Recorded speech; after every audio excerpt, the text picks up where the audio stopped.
Voici la capsule informative numéro 6 qui vous présente un sujet spécial qui s'est déroulé le 10 septembre 2001. Par la même occasion, je vous présente le nouveau logo des capsules. Alors, c'est parti.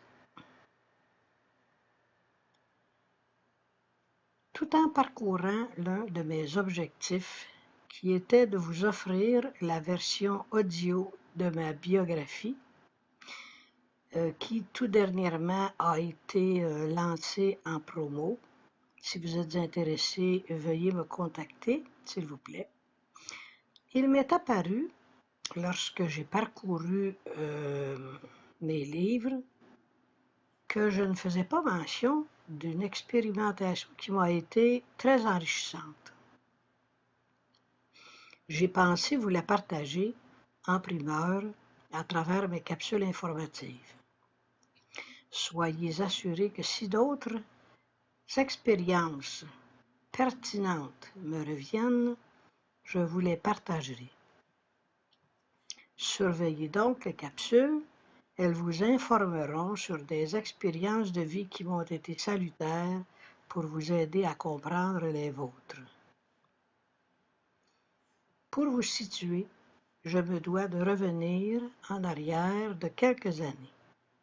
Nous sommes donc en 2000 et je travaille comme cuisinière préposée dans une résidence privée de personnes âgées. Une entente verbale entre le propriétaire et moi m'avait ouvert les portes et ce travail me semblait répondre à une vie intéressante et à un choix judicieux si les ententes étaient respectées naturellement.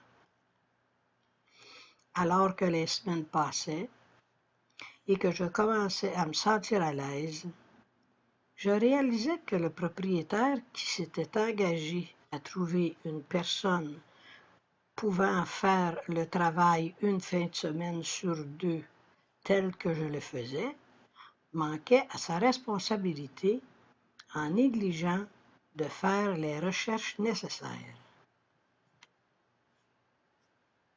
Puis, des semaines s'écoulèrent, puis des mois. Je commençais réellement à me sentir fatigué.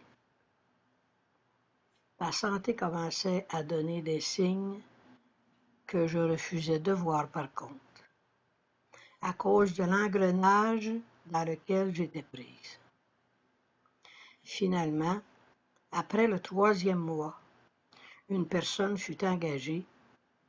Après maintes et maintes supplications venant de moi-même vers mon employeur, je bénéficiais enfin des conditions entendues dès le départ d'une fin de semaine de congé sur deux. Quel soulagement! Mais le mal était fait. Je n'arrivais pas à récupérer, sans mentionner qu'une autre condition non respectée me minait l'existence, et c'était celle du salaire. Nous étions arrivés à une entente et le propriétaire s'était engagé à la respecter après le 1er mois qui était une période de probation, ce qui n'a pas été fait.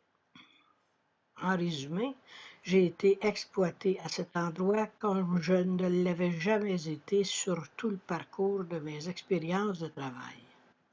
Après quelques mois, j'ai décidé de laisser ce travail afin de prendre le temps de me refaire une santé car elle était assez abîmée. Avec la générosité d'une amie, j'ai pu compter sur un hébergement afin de me refaire une meilleure santé. Je dormais 10 à 12 heures par jour. Je vivais un épuisement général. C'était l'endroit même où j'ai vécu mon enfance et au moins la moitié de ma vie. Cette période incroyablement salutaire me fait apprécier sa présence encore aujourd'hui, après plus de 60 ans. Après m'être bien reposé, j'ai retrouvé du travail qui n'était qu'un remplacement par contre, puis un appartement qui me convenait parfaitement. Tout en parcourant le journal local, je remarque une annonce qui disait cuisinière recherchée, avec certaines spécifications que je pouvais assumer. Mes galons étaient faits, je pouvais m'engager, j'étais seule à le faire, alors je me suis dit, ce travail est pour moi, ce sera une belle expérience. De plus, ce travail se trouvait aux États-Unis et le contrat était saisonnier. L'aventure m'attirait davantage puisque ce n'était pas un contrat à l'année. Alors je pouvais, entre les deux saisons, récupérer ce qui me plaisait bien. Je me suis donc dit, pourquoi pas? J'ai donc contacté la personne ressource et je me suis déplacé à l'entrevue. J'ai été engagé sur le champ. L'entente était que je devais aller prendre connaissance pendant quelques jours à une semaine. Si cela me plaisait, je demeurais sur place. Dans le cas contraire, je retournais chez moi. Toutes mes dépenses étaient prises en charge pour le voyage aller-retour. À mon avis, et intérieurement, je me disais, je ne risque rien. Il ne restait que 2 semaines avant le départ et je faisais mes bagages en conséquence. Je me sentais attiré de plus en plus de vivre dans un contexte inconnu aux États-Unis. C'était spécifiquement dans le Delaware. Ce qui me plaisait le plus était le type de travail parce qu'il était saisonnier. C'est très bien de le répéter parce que vraiment, tout concordait. Tout me plaisait. Je me disais que cela permettait de me reposer entre les séquences de travail et je vivais bien avec ce concept. Soudainement, une semaine à peu près avant la date de départ, qui était le 10 septembre 2001, je me réveille un matin avec une douleur incroyable au sacrum, avec même beaucoup de difficultés à sortir de mon lit. Je me demandais comment j'allais faire. Heureusement, j'avais conservé ma canne, vestige de la traversée de la fibromyalgie quelques années plus tôt. Ceux qui ont entendu ou lu ma biographie comprendront. Le premier 24 heures fut extrêmement douloureux et j'en étais étonné, je me demandais d'où cela venait. Le message de mon corps était « On ne peut plus clair » et il me disait « Regarde, tu ne peux pas marcher, encore moins voyager. » Mais je me trouvais entre deux situations. Celle de ma santé qui me lâchait radicalement et ma parole donnée qui m'avait engagé. Je suis une femme loyale et je l'ai toujours été. Alors lorsque je donnais ma parole et lorsque je donne ma parole, je me fais un devoir de la respecter. Je ne savais vraiment plus quoi faire. La date du départ arrivait trop vite et jour après jour, je me traînais avec une douleur terrible au sacrum. Je tentais diverses remède et rien, absolument rien n'y faisait. J'étais vraiment mal en point. Puis, le jour arriva,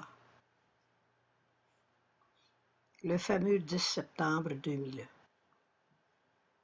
Après entente avec la secrétaire de la compagnie qui m'avait engagé, un chauffeur devait venir me chercher à la maison.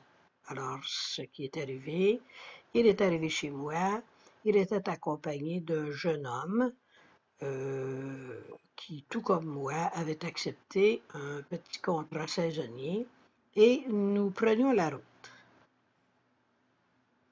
Arrivé aux douanes, c'est le cauchemar qui commence.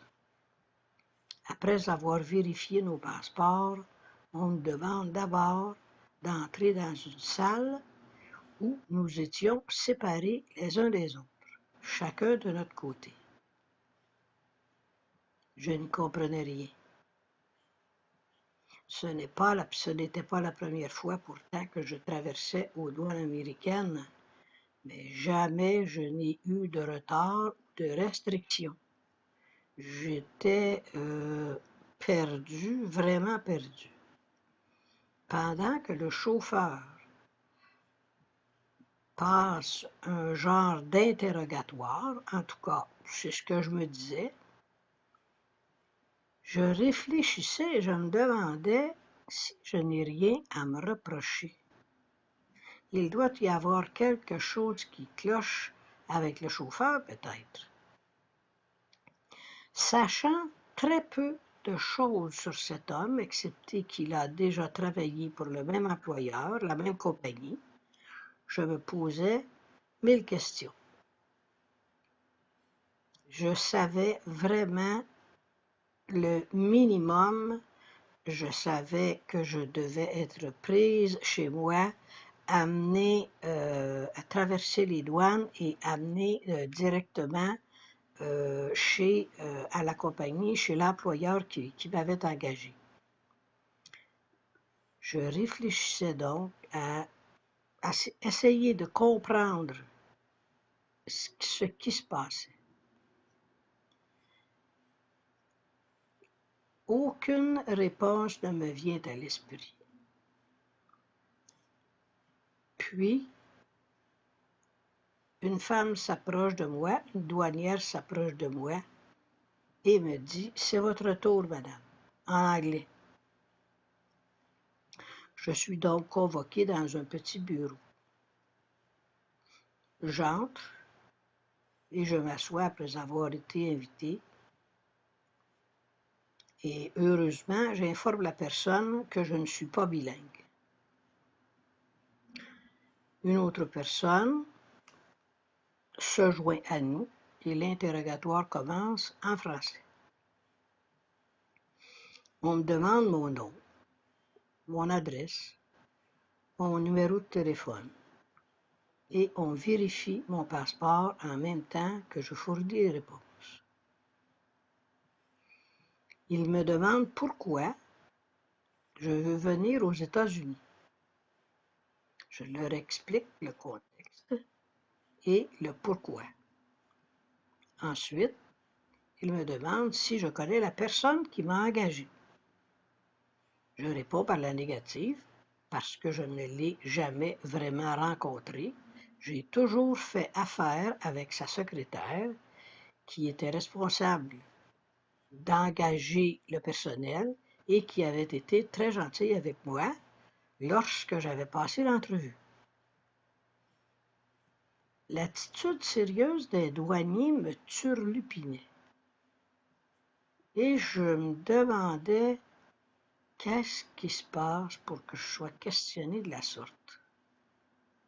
Et je leur dis, je n'ai rien à me reprocher, j'aimerais bien savoir pourquoi je suis ici. Je ne reçois aucune réponse et il continue ses questions en me demandant « Pouvez-vous me décrire votre employeur » Ma réponse ne s'est pas fait attendre, mais je viens de vous dire que je ne l'ai jamais rencontré. Comment je peux le décrire? Tout à coup, le douanier me dit, nous venons de lui parler au téléphone et il nous dit que vous êtes sa copine.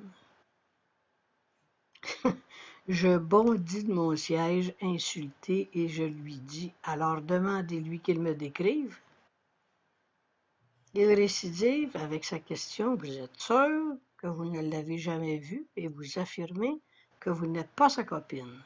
J'étais en furie, je me sentais piégé, je me sentais trahi, désabusé et j'avais mal. La douleur au sacrum ne me lâchait pas. J'ignorais ce qui se passait avec les deux autres, puisque nous étions séparés dès le départ. Finalement, 4 heures plus tard, on nous disait que nous étions refusés d'accès. Je n'ai jamais eu d'autres détails sur le chemin du retour. Ils se sont bien gardés de m'expliquer et je ne savais même pas si ils avaient eu les raisons de cet interdit. Mais j'ai bien compris que si le chauffeur ne m'informait pas davantage, c'était peut-être parce qu'il ne le souhaitait pas. Je ne le savais pas, j'étais complètement dans la brume, comme on dit. Bref, sur le chemin du retour, il y avait plusieurs questionnements et plusieurs silences qui en disaient beaucoup, mais j'ai pris pour moi de laisser aller et j'avais tellement de douleur que je n'arrivais pas à comprendre, alors j'ai laissé faire, j'ai lâché prise. Bref, j'ai été reconduite chez moi. Clopin, j'étais de retour, fatiguée de cette journée plus qu'épuisante. Je n'avais même pas le courage de défaire mes bagages. Je me suis mise au lit après un bon bain chaud qui m'a fait énormément de bien. J'ai dormi comme un loir, les douleurs s'amoindrissaient dans la position allongée. À mon réveil le lendemain, la douleur avait presque complètement disparu. Il n'en restait que très peu. En tout cas, je retrouvais ma mobilité presque normale. Après avoir fait ma petite toilette du matin, j'ouvre la télé en prenant mon café. Que vois-je sur tous les canaux? Les reportages sur les attaques des tours jumelles à New York. J'ai été bouche bée. Wow, que je me suis dit, je n'avais pas à être aux États-Unis, c'est sûr. Mon intuition ou mon moi supérieur le savait. Et il a simplement envoyé un message à mon corps lui signifiant que je devais demeurer sur place au lieu de voyager. Et c'est exactement ce qui est arrivé. Si j'avais été à l'écoute de mon corps à cette époque, j'aurais tout annulé, dès les premiers signes. Vous comprenez? Comprenez-vous le message à travers cette expérience?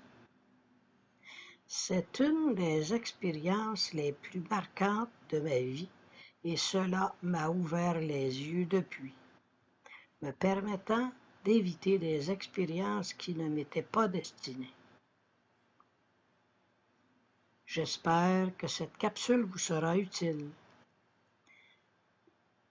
parce que de ma part, ce fut guérissant de vous la transmettre. Recevez toute ma gratitude pour votre écoute. Vibratoirement vôtre, Françoise Daïrma Aktaïssa.